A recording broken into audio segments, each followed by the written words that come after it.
Hi hello నమస్తే welcome to 24/7 news TV నేను మిషాను. ఈరోజు మనతో పాటు BJP party leader PV Reddy గారు ఉన్నారు. ఆయనతో మాట్లాడదాం. హాయ్ సార్, నమస్తే. నమస్తే. ఎలా ఉన్నారు సార్? బాగున్నాం. ఎస్ సార్, ప్రెసెంట్ చూసుకున్నట్లయితే మన తీన్మార్ మల్లన్న గారి పైన ఏదైతే సస్పెన్షన్ వేటు ఉందో అది సరైన రీతి కాదు అని అంటూ చాలా మంది బీజేపీ నాయకులు స్పందిస్తున్నారు అంటున్నారు. దీనికి మీరేం చెప్తారు? అంటే న్యాయం కాదంటున్నారు. ఇప్పుడు తీన్మార్ మల్లన్న గురించి మాట్లాడాలంటే ఆయన బీసీ వాదం తీసుకొచ్చేసి రాజకీయ పార్టీల్లో ఒక అతీతంగా రాజకీయ పార్టీలకు అతీతంగా బీసీ వాదాన్ని ఏదో ముందుకు తీసుకెళ్ళి బీసీలకి న్యాయం చేయాలని చెప్పేసి పోరాడతానని చెప్తా ఉన్నారు. కానీ ఆయన తీసుకున్న నిర్ణయం బాగానే ఉంది, కానీ అక్కడ ఎగ్జిక్యూషన్లోనే ఎక్కడో ఒక దగ్గర ఇష్యూస్ వస్తూ ఉన్నాయి. ఫర్ ఎగ్జాంపుల్ ఇప్పుడు కాంగ్రెస్ పార్టీలో ఉన్నారు. కాంగ్రెస్ పార్టీ చెప్పినా చెప్పకపోయినా, వాళ్ళ పర్మిషన్ తీసుకున్నా తీసుకోకపోయినా ఆయన ఏం చేస్తున్నాడంటే ఆయన ఇష్టం వచ్చినట్టు ఏది మాట్లాడితే అది, ఏదైనా కూడా పార్టీలో ఉన్నప్పుడు ఒక లిమిటేషన్స్ ఉంటాయి, ఓ లిమిట్ ఉంటుంది. అది ఏం మాట్లాడాలి ఏం మాట్లాడకూడదు అనేది కొంత ఉంటుంది. ఆయన ఫ్రీ బర్డ్ కాదు కదా మాట్లాడడానికి ఇష్టం వచ్చినట్టుగా. ఫర్ ఎగ్జాంపుల్ కొంత కమ్యూనిటీ మీద ఇష్టం వచ్చి మాట్లాడటం, తర్వాత కొంతమంది మీద మాట్లాడటం, రేవంత్ రెడ్డి గారు మాట్లాడటం, తర్వాత ఇది బీసీ కులగన రిపోర్ట్ ఏదైతే తీసుకొచ్చారో దాన్ని చించేయటం, మీడియా ముందు దించిపడేయటం. అరే అంతమంది 1,00,000 మంది ఆఫీసర్లు కష్టపడి ఆ బీసీ కులగన రిపోర్ట్ తీసుకొస్తే బీసీ కులాలకు ఉపయోగం ఉండాల్సిందే కదా, ఉపయోగం ఉంటుందని ఆలోచనతో తీసుకొస్తే దాన్ని చింపేశారు.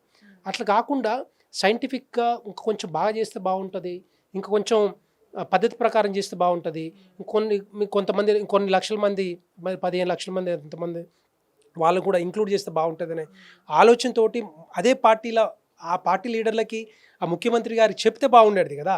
అలాంటిది కాకుండా ఆయన చింపేయటం, ఇదేదో ఆయన పెద్ద గొప్ప చేస్తున్నట్టు. బీసీ లీడర్లు మస్తు మంది ఉన్నారు. ఆర్ కృష్ణయ్య బీసీ లీడర్ కాదా? మస్తు మంది ఉన్నారు. ఇప్పటికాక వచ్చి పోయిన వాళ్ళంతా చాలా మంది ఉన్నారు. కానీ కరెక్టే, నేను కరెక్టే, కానీ ఆయన చేస్తున్నది కరెక్టే, అంటే బీసీ వాదం కరెక్టే, కానీ ఎగ్జిక్యూషన్ మాత్రం రాంగ్. డెఫినెట్గా కొన్ని కులాలను కించపరుచుకుంటూ ఆయన ఎవరికో కొంతమందికి అదే నేనే గొప్పగా, ఇప్పుడు రేవంత్ రెడ్డి గారిని తీసేసి నన్నే ముఖ్యమంత్రి పెట్టాలన్నట్టు ఆలోచన ఆయనలో కనపడతా ఉంది. ఇది కరెక్ట్ కాదు. టైం వచ్చినప్పుడు డెఫినెట్గా ఎవరైనా అవుతారు. ఇప్పుడిప్పుడే కావాల్సిన అవసరం లేదు కదా. దానికి కట్టుబడి ఉండాల్సిన బాధ్యత ఆయన మీద ఉంది. రేపొద్దున చేసేది ఏం లేదు. ఆయన ఇప్పుడు సస్పెండ్ చేశారు, అయిపోయా, ఏం చేస్తాడు ఇప్పుడు, ఏం మాట్లాడతాడు? కానీ కొన్ని కులాల మీద మాట్లాడడం అనేది సిగ్గుచేట. యాక్చువల్గా ఆ విధంగా మాట్లాడకూడదు. ఆయన గెలిపించిందే అదే కులాలు, మళ్ళీ కులాల సపోర్ట్ లేకుండా ఆయన ఎమ్మెల్సీ గెలిచేటోడా? మాలాంటి వాళ్ళు ఎంతోమంది కష్టపడి, మాలాంటి వాళ్ళు ఎంతోమంది ఉంటారు సపోర్ట్ చేసేటోళ్ళు, కానీ ఆ టైంలో మరి ఇట్లాంటి బీసీ లీడర్ వస్తే రేపొద్దున ఆ గ్రాడ్యుయేట్లకి కొంత న్యాయం జరుగుతుంది అనుకున్నారు, కానీ అట్లాంటిది ఏం జరగలేదే. అలాంటిది ఏం జరగలే. ఆయన సొంత ప్రయోజనాల కోసం, స్వార్థ రాజకీయ ప్రయోజనాల కోసం ఇట్లా రకరకాలుగా వస్తున్నాడు తప్పితే ఏమి లేదు ఇక్కడ. సార్, ఇప్పుడు కులాల కోసం మాట్లాడకూడదు అని అన్నారు కదా, అంటే ఇప్పుడు బీజేపీలో చాలా మంది నాయకులు రాహుల్ గాంధీ గురించి సంబోధిస్తూ ఆయనది ఏ కులం ఏ మతం ఏ దేశం అంటూ అన్నారు కదా, అంటే అట్లా మాట్లాడడం కరెక్ట్ అంటారా? మరి ఎవరు అనట్లేదు. ఇప్పుడు ఆయనే ఉల్టా ఏంటంటే మోడీ గారు ఏ కులం, మోడీ గారిది ఏ కులం అనేది అందరికీ తెలుసు. యాక్చువల్గా చెప్పాలంటే ఆయన బీసీ, ఓబీసీ. ఆయన కులాన్ని ఎప్పుడో మరి 1984లోనే కలిపారు. యాక్చువల్గా ఆయన ముఖ్యమంత్రి కాదు మోడీ గారు, అప్పుడు ఎమ్మెల్యే కూడా కాదు. డెఫినెట్గా ఇప్పటికీ కేంద్ర ప్రభుత్వానికి ప్రధానమంత్రి నరేంద్ర మోడీ గారికి చిత్తశుద్ధి ఉంది.